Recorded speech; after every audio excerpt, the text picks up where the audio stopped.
All right, we're gonna get started, everybody. Everybody get coffee, pastry, ready to go? Awesome. Well, thanks everybody for coming down to Tigard. You are not in a random building at the mall. This is actually Driveway headquarters. We're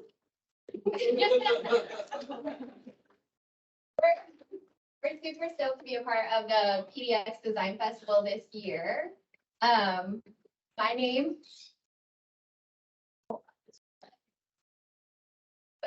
is Nicole Morse. My pronouns are she, her, and I'm a design manager here at Driveway. For those of you who aren't familiar with Driveway, we are innovating how people buy and sell cars online. Our mission is a little grander than that. We aim to make car buying and car ownership accessible to anyone, anywhere, from wherever they feel most comfortable. The team, the design team here at Driveway is called Experience Design. We like to refer to ourselves as XD. You might have seen our donuts. Our team is a team of over 30 designers. The group consists of product design, content design, and UX research. And we are all across the country. We are from Seattle all the way down to San Diego. Our team is here in Portland. It's all the way to Baltimore. And in fact, a lot of our team is joining us remotely right now. Screen team. That totally failed. They were supposed to like emoji hi. They're here. So what are we doing here today? What's really unique about both our product and our team is that from inception to where we are today has happened in just the last 2 years. And it's also happened during a global pandemic. So our team went from 1 designer all the way to 30, and we did all that remotely. So we really needed to figure out how to work together collaboratively. We really built that into the core of our culture. And to do that, we had to create frameworks on how we were going to work together so that collaboration would be both efficient and inclusive. So today we're going to give you all sort of a sneak peek, an inside look at different ceremonies and rituals we've designed to foster collaboration. We're also going to share our experience of collaborating across disciplines, so product design and content design.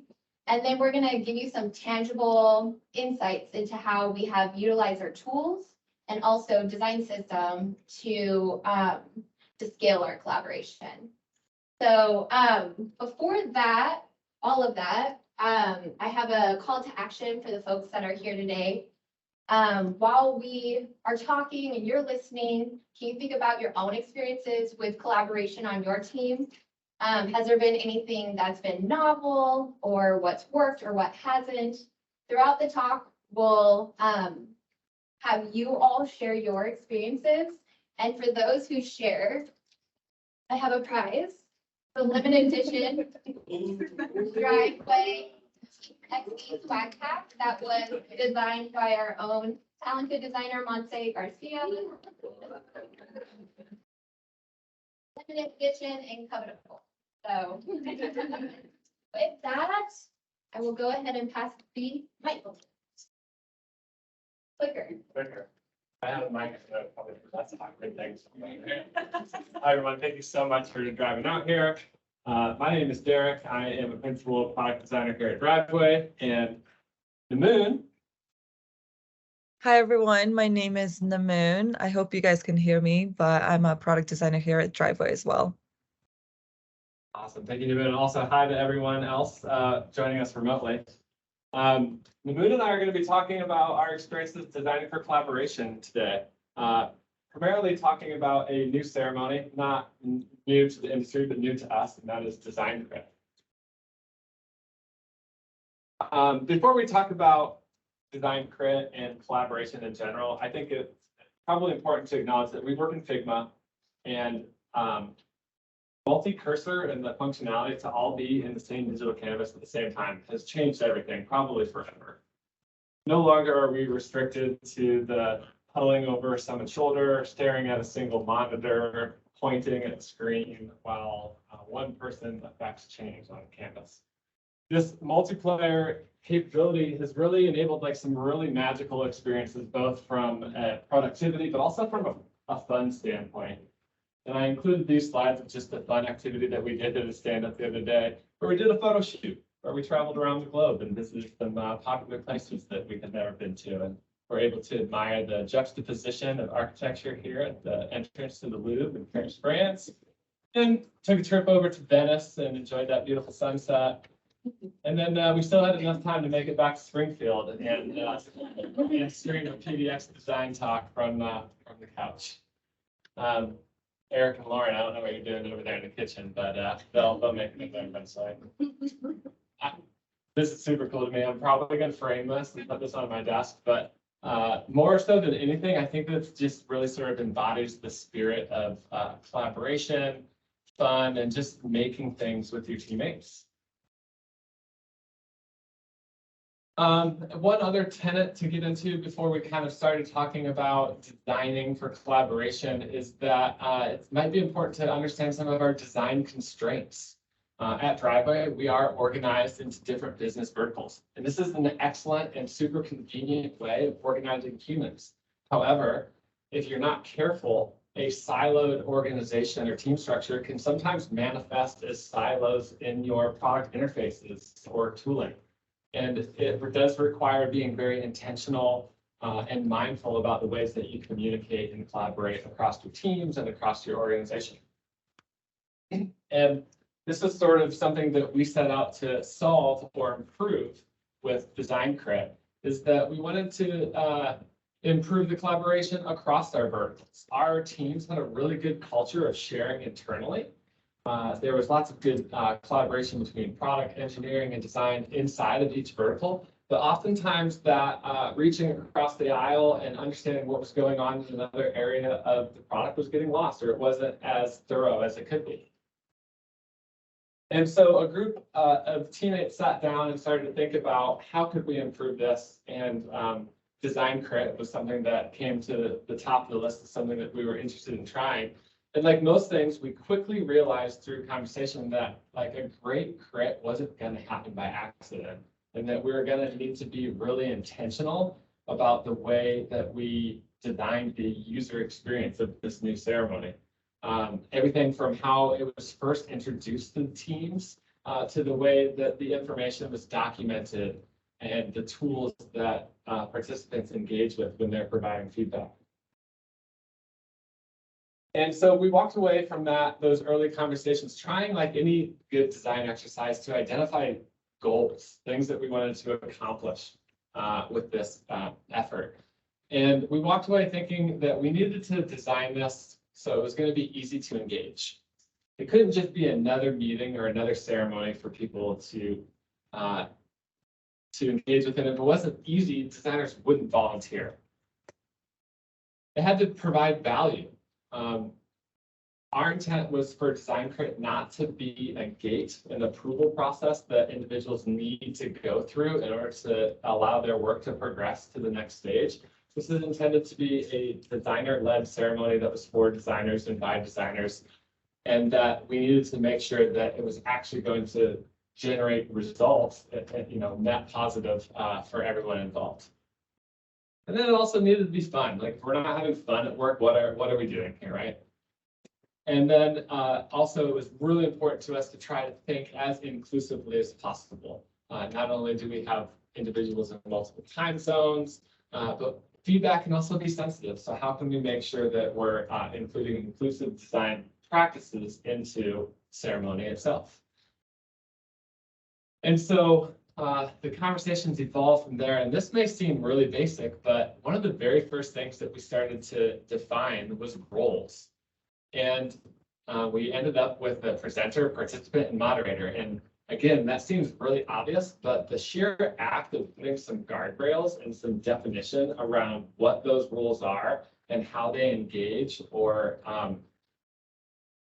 add value to the ceremony was really helpful and has been very valuable. Presenters, for example, are tasked with making sure that they can clearly define the problem space for their teammates. And that they can also concisely ask for very specific feedback. So participants know exactly what's expected of them. Participants are there to help elevate the work and to help improve the design, craft, and maturity of our product. And so participants have a few tenets as well. It's really important to be respectful. We want to make sure that all of our participants are attacking the problem and not the person. And participants are also there, or they are also it's important for them to stay on track, right? Like a presenter is asking for very specific feedback, and participants are expected to make sure that the feedback that they're providing is sort of staying within the realm of what their teammate is asking for help on. And then we have moderators who are a little bit more than time cops, but they're to make sure that everyone in the room is able to have a voice and is being heard, things are staying on track, and that the presenter is getting what they hoped for. Going back to the notion of it needed to be easy to engage, feedback can be complex, and we also wanted to be intentional about making sure that the feedback was easy to engage with.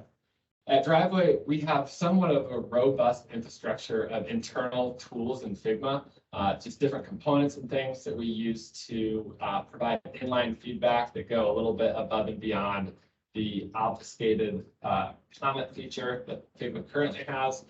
And what we've done is we've created a very specific set of feedback components that's unique to the design crit ceremonies. And each one of these components is grouped by a teammate and added to the review file. So there's really a very low barrier to entry for people to be able to provide feedback. Someone who's a junior designer and may not be familiar with Figma can easily know where to go and grab the correct feedback component to emote or respond in the way that they would like.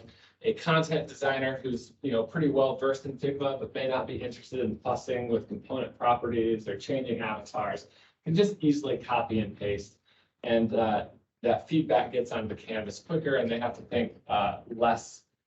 They don't have to think as hard about how to get it there. And we've also used things like color coding to make sure that the feedback is coded in specific ways. We use yellow sticky notes for questions, observations, just neutral comments in general. We use green sticky notes for positive and praise, and then red for feedback that elicits caution or concern.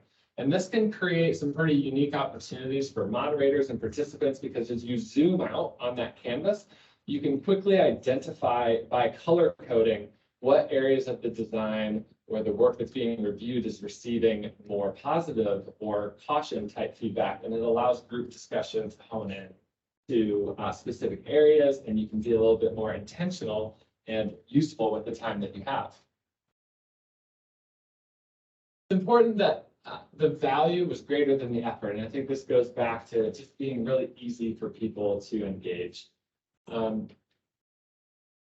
As a voluntary ceremony that is not a gate for users to engage with, making sure that it's something that they immediately see value in is going to make this ceremony more successful and hopefully in the end result in the product. And then to the fun.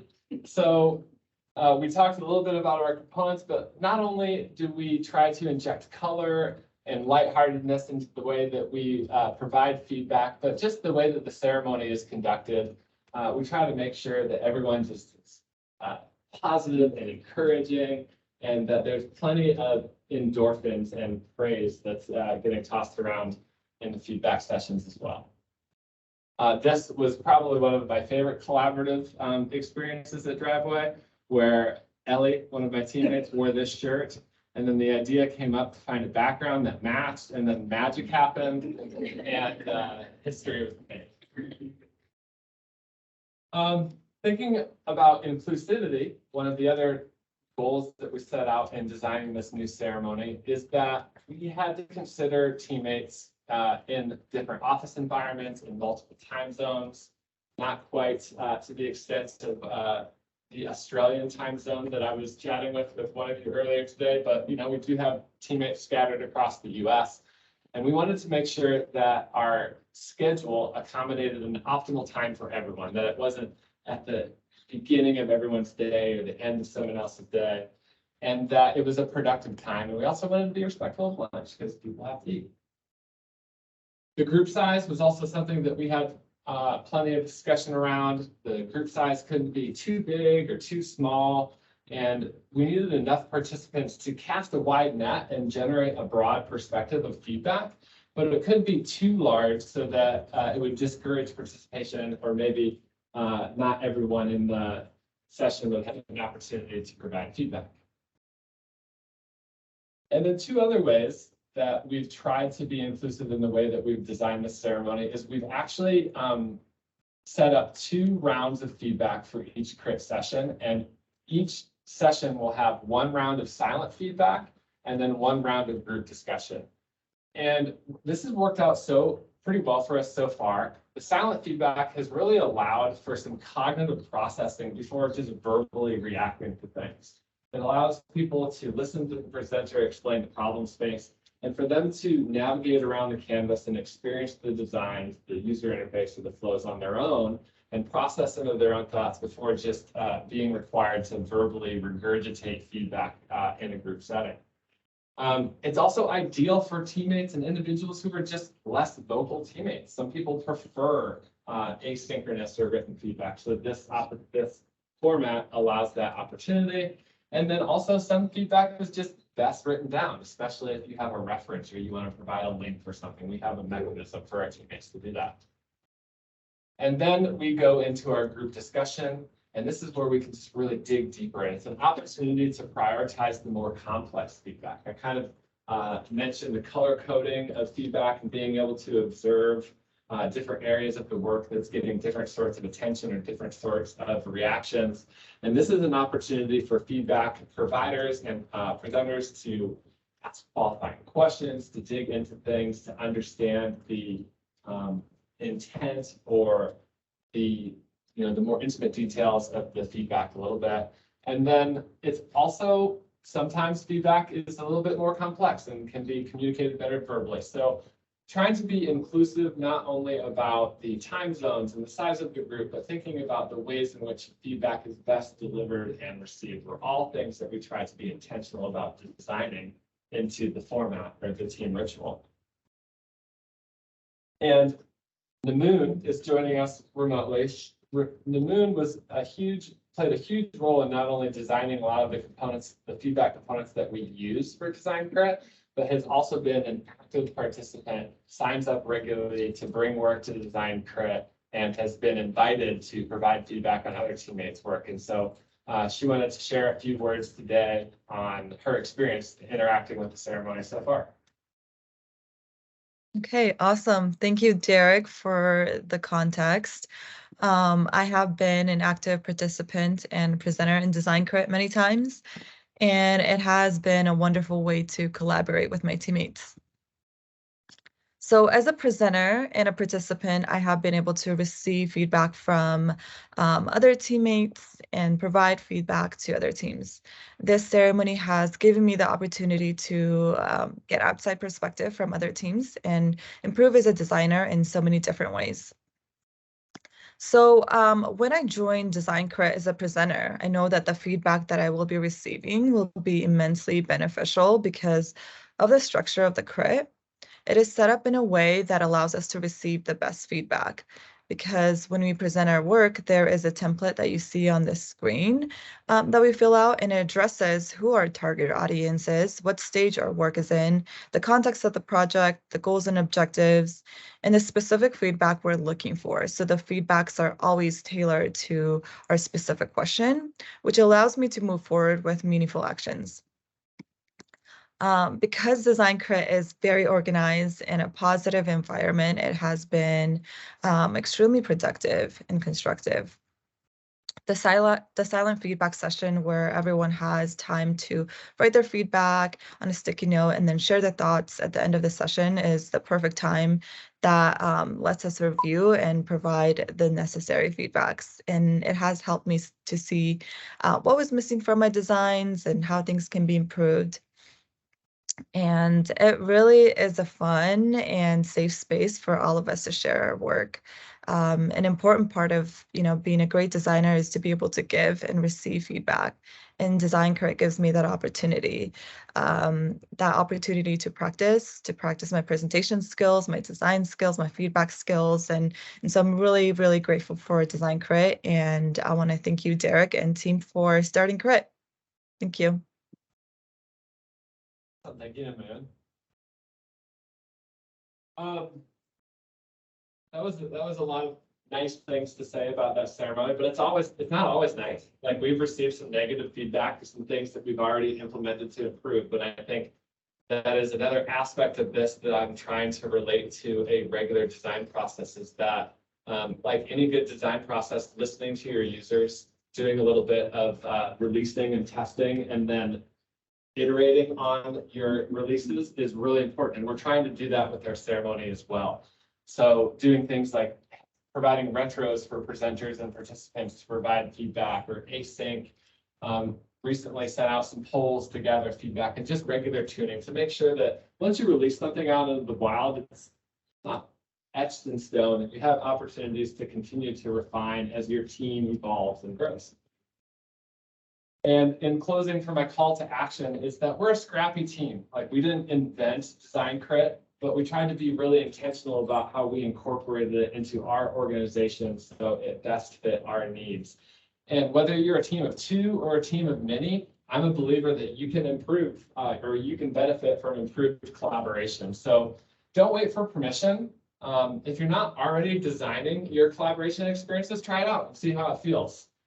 Be intentional about what you roll out, because there are implications, right? Like, rolling something out in an organization can be difficult, but just test and iterate and have fun collaborating.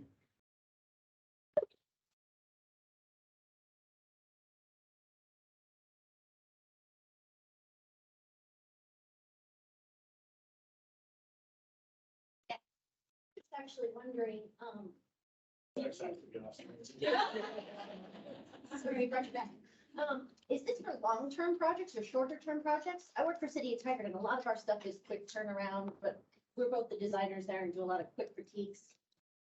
What's your timeline on this today? Yeah, so let me make sure I understand the question first, and I'll try to give the best answer that I can. Is so one of the tenets that we set out or encourage designers is to bring work earlier to Crit. I think there's a certain percentage of work that works really good when you're able to open it up for feedback, when you're sharing a little bit earlier. Things that are like 20 to 30% seems to kind of be like an ideal time to open things up and be receptive to feedback, because if you get too much further down the path, any feedback that you receive might impede your process or your ability to maybe get something out on time. So the idea is to try to bring something earlier to the team, but I think your question is maybe a little bit more specific to the size of the project. Is that correct? Well, that goes too. We have a variety of things. A lot of the day-to-day is just quick little things, but we also have some bigger items we're working on, internet that we're updating. So yeah, it varies. One of the things that we're trying to figure out, and we're still massaging with our internal practices, is for larger works, like chunking it out into smaller bits, right? Because we only have a finite amount of time for these ceremonies, and we want to be respectful of people's time, for one, and make sure that we're not taking up too much time, and also that we're allowing the entire team ample opportunity to engage with us. So we have a small amount of time, and the challenge has been to figure out how to take larger projects and pull out bits that you can receive, that you can ask for feedback on. Like, the goal is to not take an entire complex flow to Design Crit and ask for feedback on the entire thing, because that conversation is just going to be too broad. It's going to be too hard to narrow in on meaningful actions or, actionable feedback.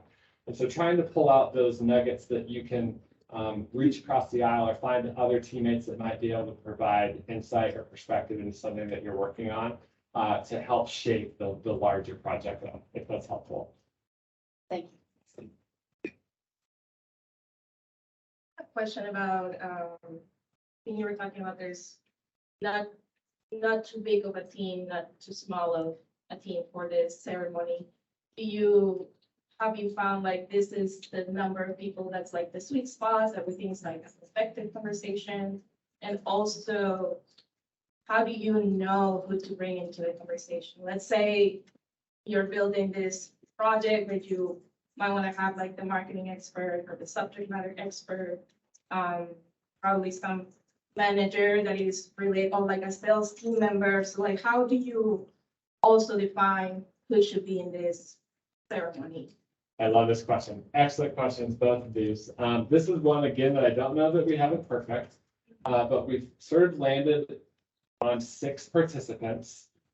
6 to 8 seems to kind of be a sweet spot where everyone has an opportunity to provide feedback and have a voice during the group discussion without the ceremony taking up too much of people's time. We currently have it structured so presenters get to choose who they invite. We suggest that a content designer is present, a design systems representative is present, and that there's a broad spectrum. We assume that you've probably had an opportunity to share this work with people on your internal team. So we urge people or suggest that they sort of reach out to other teams and invite people from different areas of the product to participate. And so it's not mandated, but I think the idea is to empower the designer to choose who they think they're going to receive the most useful feedback from. How am I doing to answer your question so far? Is there one that I missed? I felt like there's a third thing. No, I think that was very clear. I think it also depends, like the type of company a company is only 3 designers, that's my internal team. So Okay. at that point, decide, this product, maybe, I don't know, the energy and climate practice team will have a say into how this product is being shaped or marketing. And I like the idea of like the 20-30% of the project is done, might as well just bring them into the conversation for that inclusivity part of it. Thank you. Thank you. Any other questions? Go for it. You share that component library? Yes, absolutely. So the component library started as a side project, and talk to me afterwards. There is it's called the Collabo Kit in the Figma community, where it sort of originated from. It's not as robust as what we use today internally. It doesn't make use of all of the latest and greatest component properties and things that Figma has to offer, but it's a good starting point for some of that visible inline feedback. Great. I understand this is like an internal process that you guys do, and I'm wondering, how frequent do you guys test with, users like outside of your organization? Or do you wait until it's more high fidelity and then you guys can go to the users or? Yeah, so we're fortunate to have one in-house. So this question is a little less about the design crit ceremony, and a little bit more about the research and how we sort of test the designs once they make it past crit or out into the real world and customers are interacting with it. I will answer that question by saying this is one of the areas that I think we're still maturing as an organization, but we have super talented researcher on staff, and we do have initiatives that are doing qualitative and quantitative research.